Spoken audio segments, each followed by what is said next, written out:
Welcome, everyone. Thank you for joining our live update from Haiti. I have with me today Raymond Centenor, who leads our dedicated team on the ground in Cap Haitian. And I just want to remind everyone before we get started, if you have any questions, please feel free to put them in the chat and we'll try to get to them later in our conversation.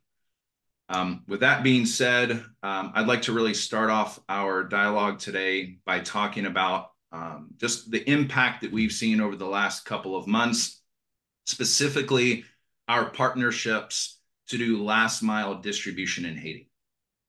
So as many of you are aware, right now things are just incredibly challenging throughout the country, specifically in the South.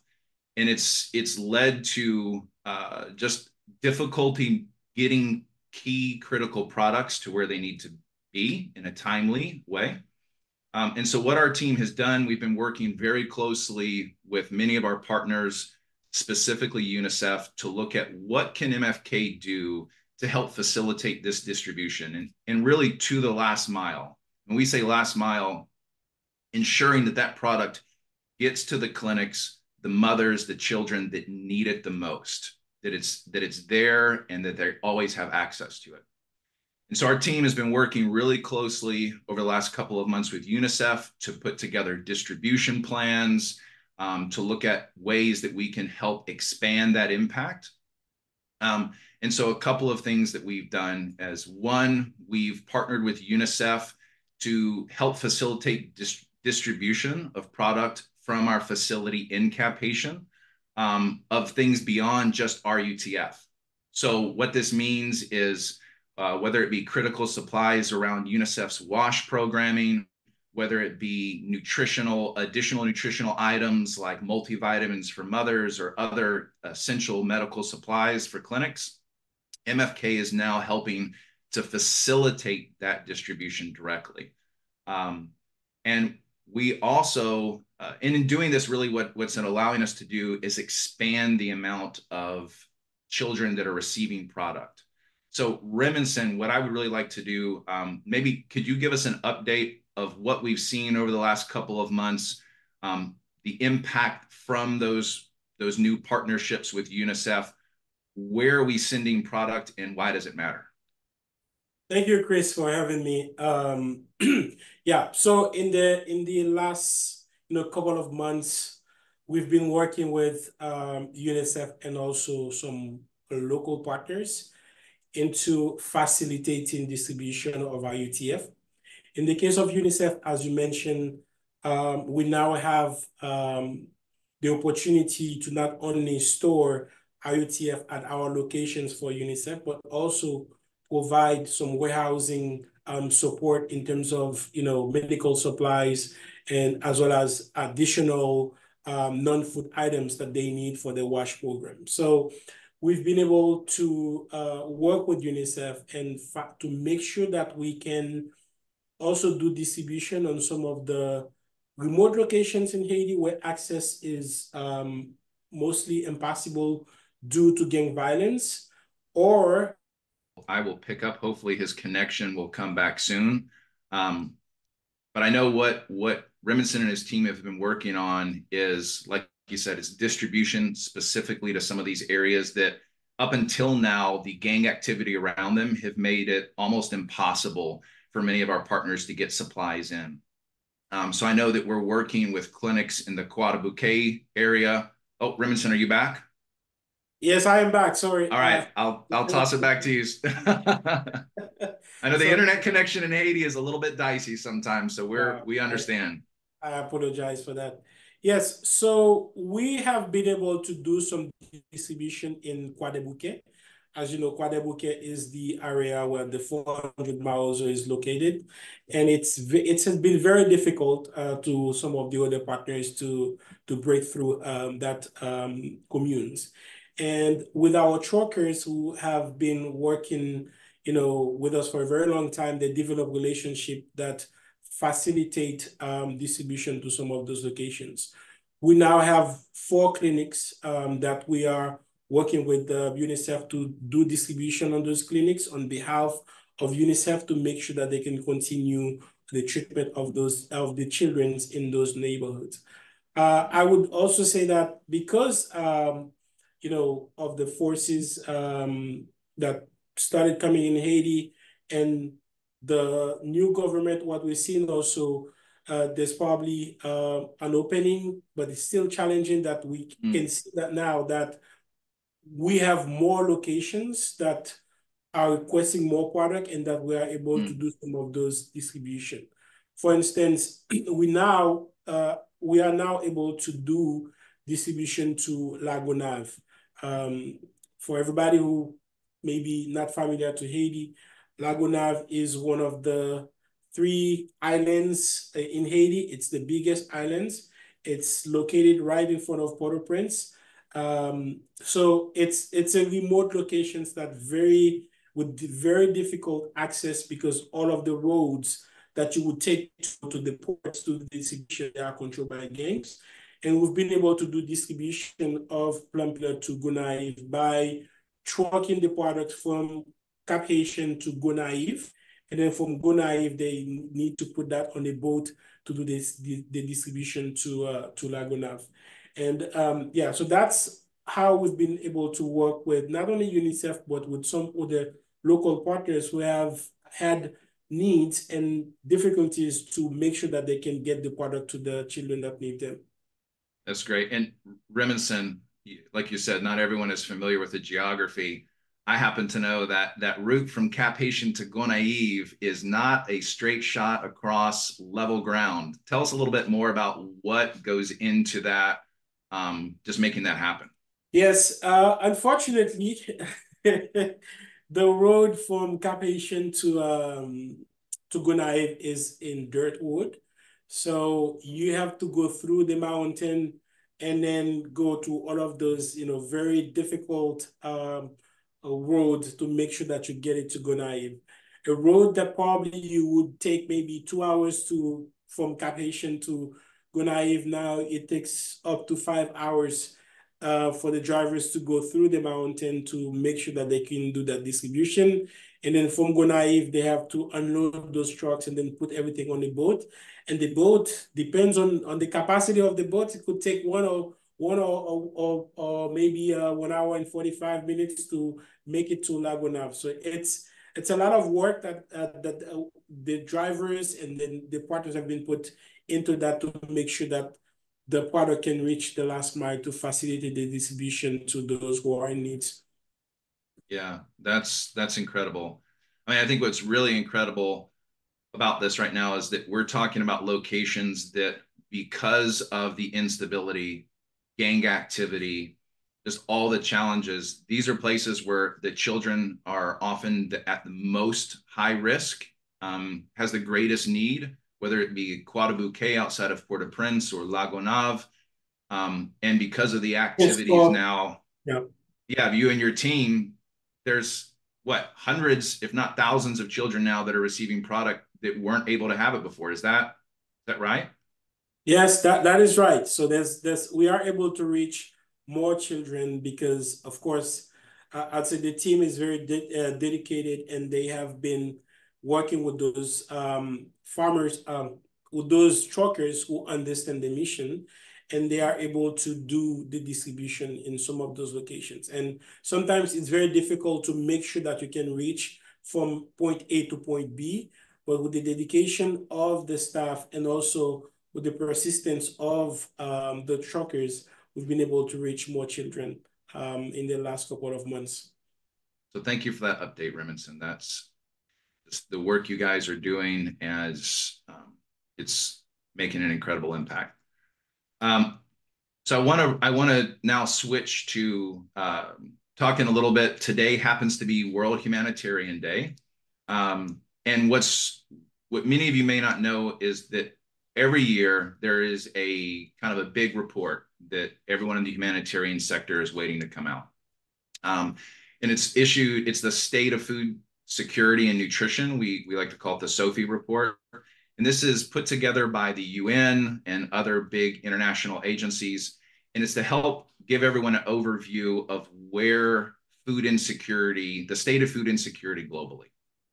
Um, And so looking at this report this year, what we're seeing is that almost half of Haiti's population, over 5 million people, are currently experiencing crisis levels of food insecurity, which is hard to imagine.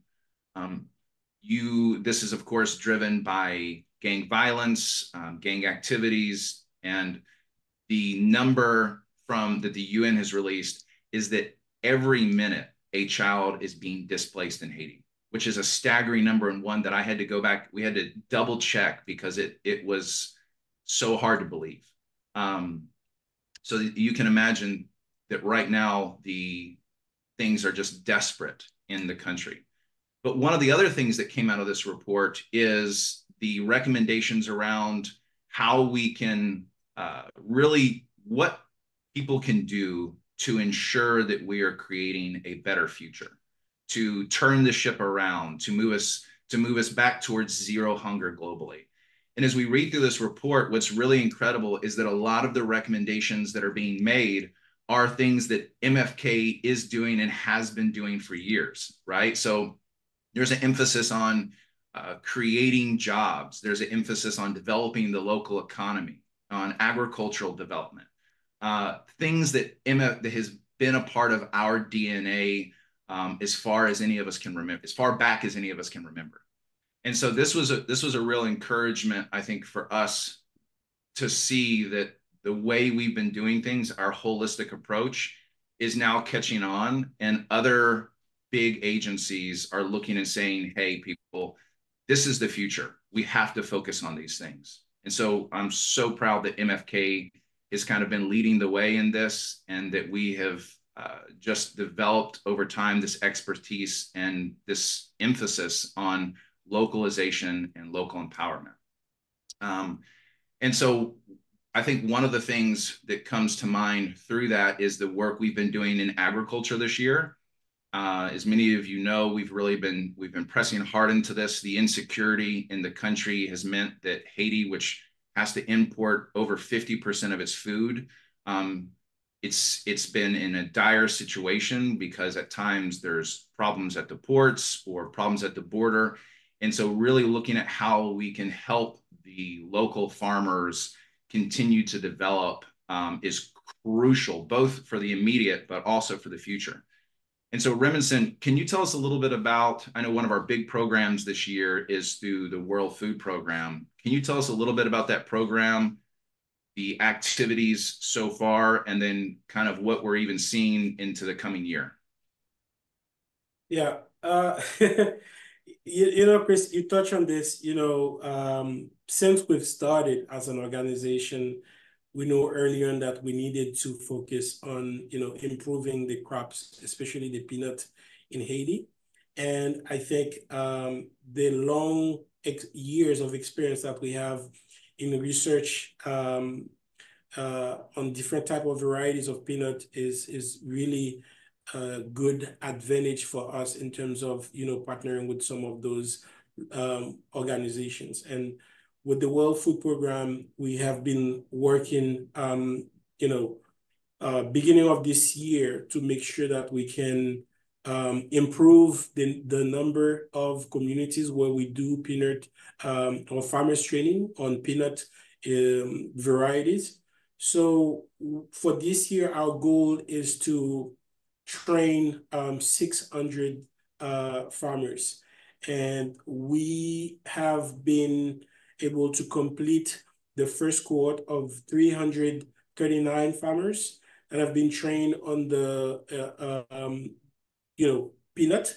And those training are based on, soil preparation, the risk of aflatoxin that exists on the soil, the harvesting methodology that the farmers need to use, as well as the storage practices that they need to apply to make sure that they can reduce the risk of having aflatoxin in the peanut.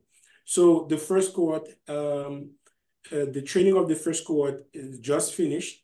So we will have the graduation of 339 farmers in September, at the end of this month. And then in September, we're gonna have the next cohort of the next 300 farmers that will participate.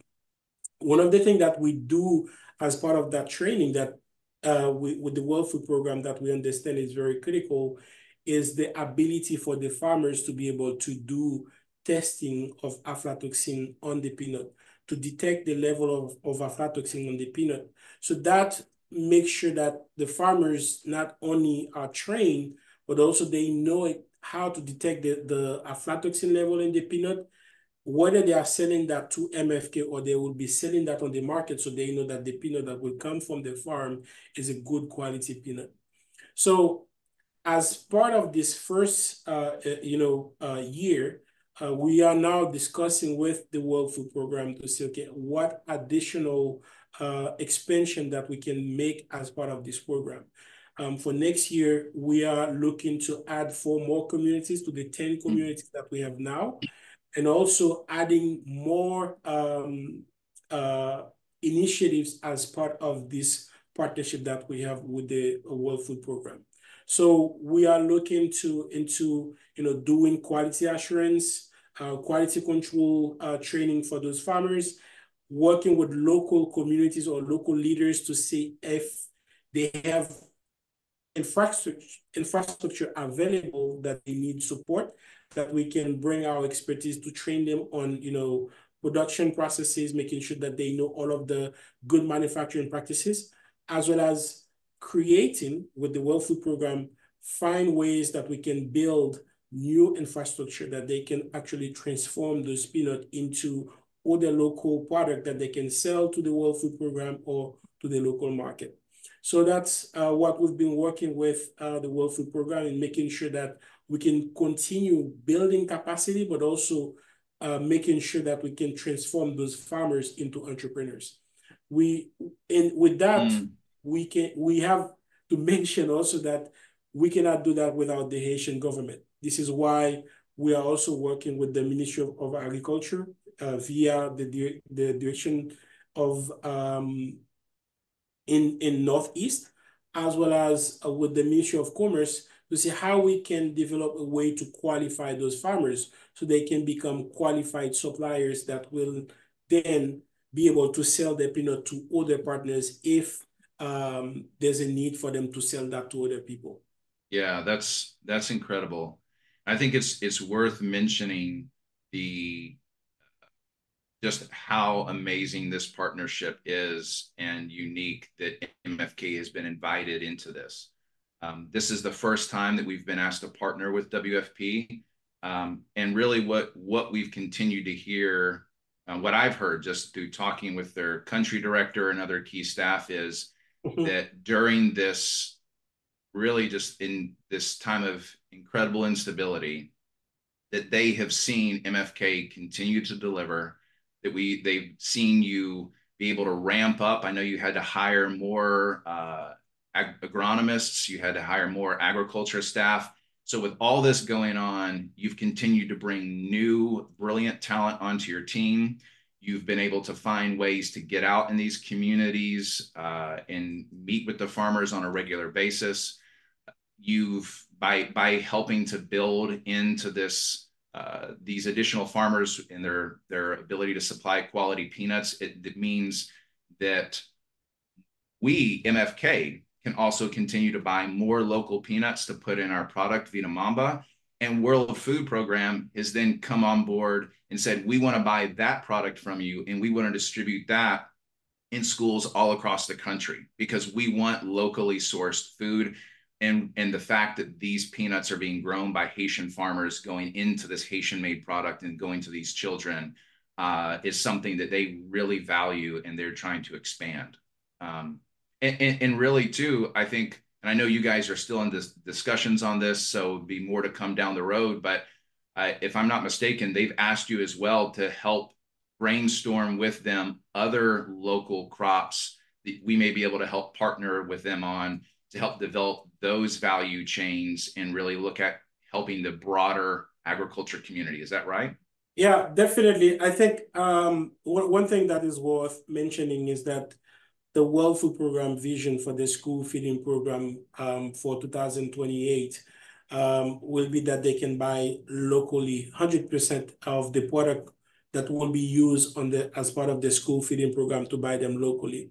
So, and this is what we've been working with them, is making sure that we can, as part of the training that we're doing now, which is basically based on the peanut, but there's other crops that we can add to that, and see with the peanut what other product that we can develop besides, adding that into Vitamaba, that could facilitate the distribution to the schools, or as part of the initiative that they are taking to provide nutritious food to the Haitian families. So we are working on different initiatives. I don't want to go into details, but I would say beyond or besides Vitamaba, we will be working on creating new formulas or products that we can actually develop with the World Food Program and other partners that can be distributed into the families as part of the food, the nutritious food initiative.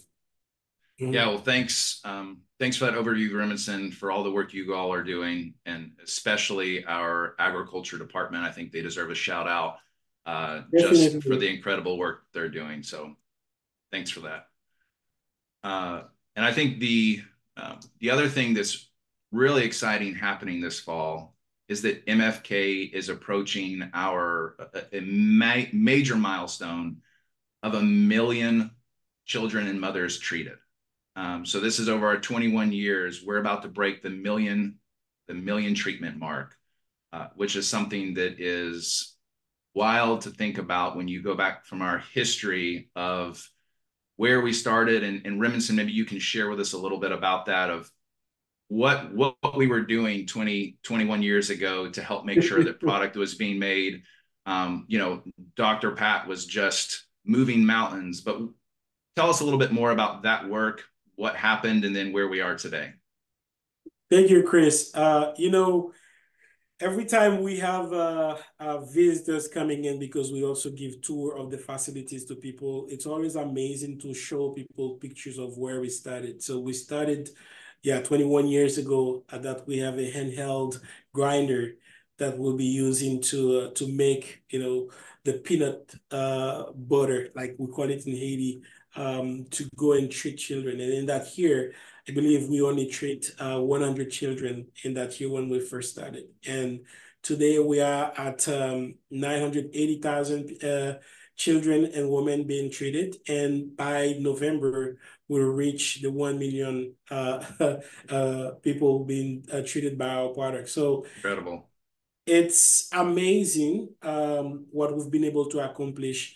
And this is, of course, the dedication of the staff, who believe in the mission, the support from all of the donors who also believe in what we are doing, and also with the vision of Dr. Pat, who along the years understood that the impact, it takes a while. Sustainability is a process.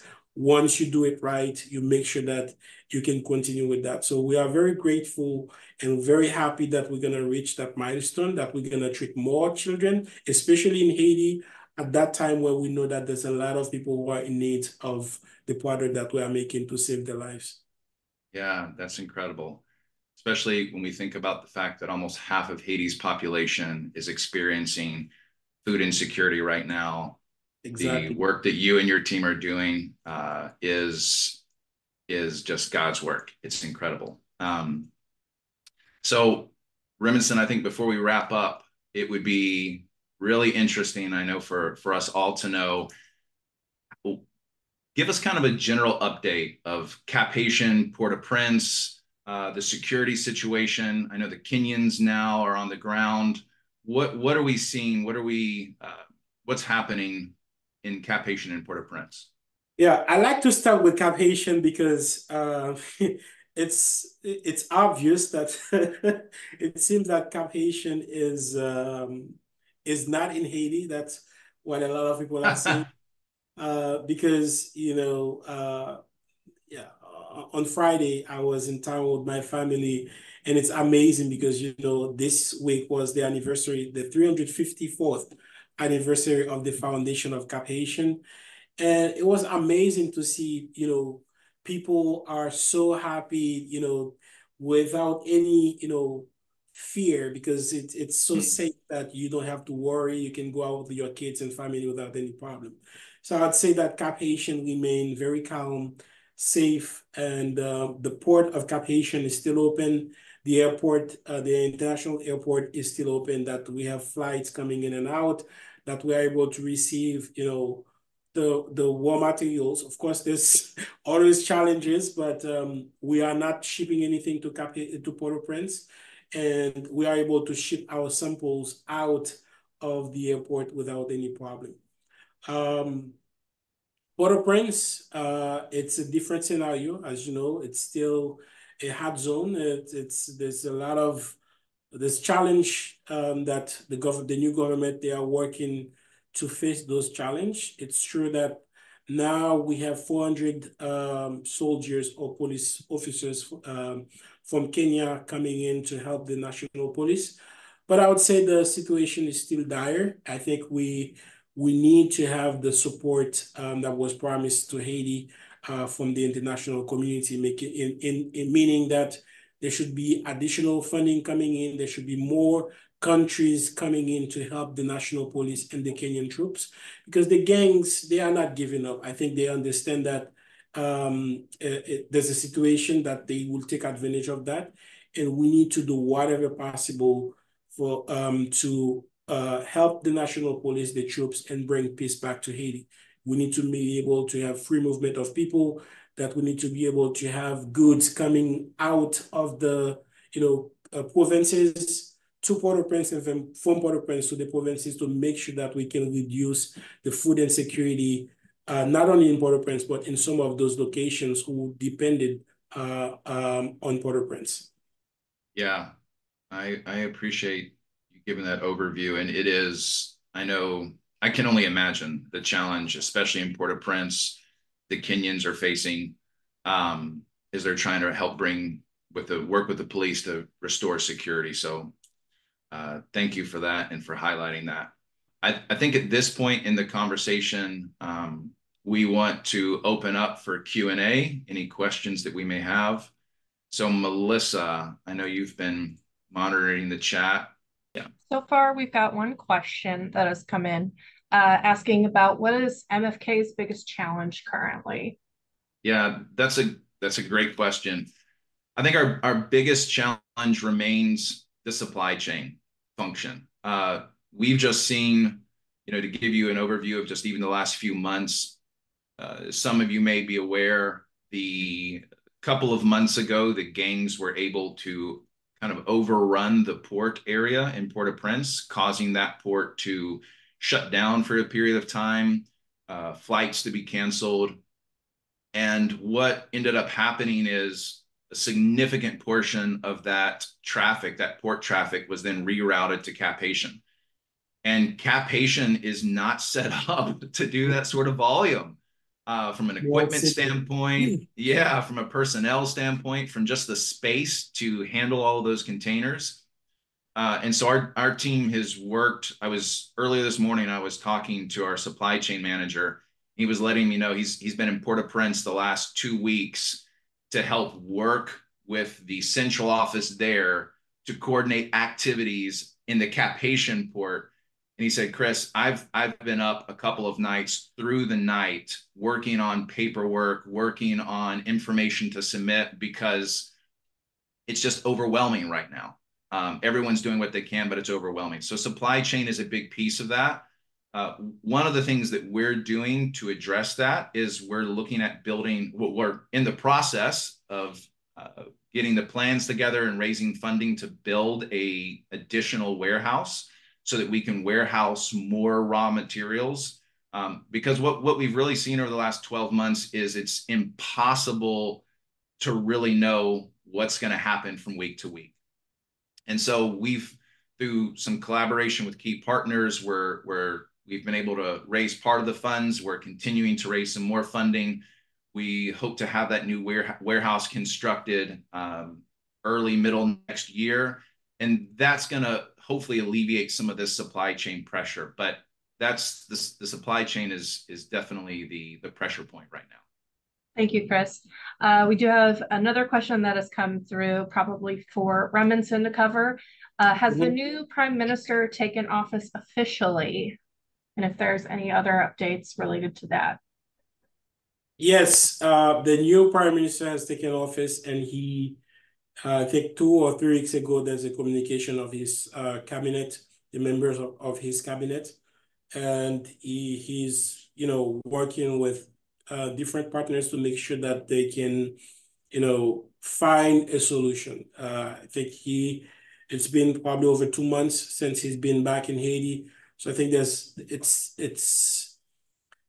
a lot to accomplish, and all I can say is that him or the Haitian people, they need to have continuous support from the international communities to make sure that all the promises that were made, that we can facilitate that, to make sure that we can bring peace back to the country. Thanks, Remington. Our next one is asking, have we seen any difference in the local production of peanuts? So here's the thing, and as I mentioned earlier, the aim of the farmers training is to improve the yield and the quality of the peanut. There's a lot of peanut available in Haiti, but for what we are doing, we need high quality peanut. And with all of those changes happening with the World Health Organization, that we need to have high oleic peanut. So we need to have a good quality peanut. So the peanut harvest season could be affected by force majeure, like if there's a drought season, so you won't be able to find any peanut because they don't have the resources. And this is what we're working with the World Food Program, making sure that we can find solutions to some of those environmental problems, or making sure that the farmers, they have more support. So an increase, that I would say that over the years, I would say for the maybe 5 years that I've been at MFK, I would say that it goes probably from 7 to 15%. That's what we've seen. But again, it's all about when there's availability, because you have the quality is a concern, but sometimes the availability is a problem. Last year, we only had 2 seasons. We only had 1 season instead of the 2 seasons that we usually have. And for this year, we're just finishing with the 1 season. So we are hoping that with the training that we will see more, and the team, they are collecting data on that. We'll see more improvement on that. But again, there's some, force majeure, some unfortunate situation that we don't control that could also affect the peanut availability. Yeah, and I know one of the things that you all are working on as well is introducing different varieties. So, for example, varieties that are more drought resistant or more resistant to humidity, so that in situations where we do have less than expected rainfall, that there's a variety that is still able to kind of produce yields and the farmers can work with during those difficult periods, which is, I think, really incredible. Yeah, definitely. So yeah, we have the support from the World Food Program, the Ministry of Agriculture, especially in the northeast of Haiti. They've been able to work with us, and with the support that we get from, universities in Europe or in the US, that we are doing all of those trials to find the varieties that are more resistant to aflatoxin, or with the temperature or the environment, to make sure that we can have those peanut available. And of course, once we have all of those studies completed, then we can actually introduce those into the market. Thank you both so much. Thank you, everybody, for asking your questions. And I just put a message in the chat. If you have any additional questions, please feel free to reach out to us, and we will be happy to give you some more information. Chris, would you like to wrap us up for the day? Yeah, I want to thank everyone for taking the time to attend this update. The incredible work that MFK is doing in Haiti right now would not be possible without you all, without our incredible board members, our donors, our advocates. We wouldn't be able to do this. And so you following us, you spreading just the good word about MFK and the work that we are doing in Haiti and its impact means so much to us and so much to the team. And I it's hard to do this without giving a shout out to Dr. Pat. Over my years in Haiti, she was a mentor to me, and really kind of now in some of this crisis, I can look back and see how the things that we were putting into place, those little changes, those little tweaks, and thinking about how we could do things differently and how to make the future more sustainable, were little did we know how it was setting us up for the impact that we're able to make today. We're having the incredible team that we have on the ground, Remington, his leadership team, and all of our staff there. We couldn't do it without you all. So just thank you everyone. Thanks for attending the call, and we look forward to just our next conversation with you in the future. So have a wonderful day.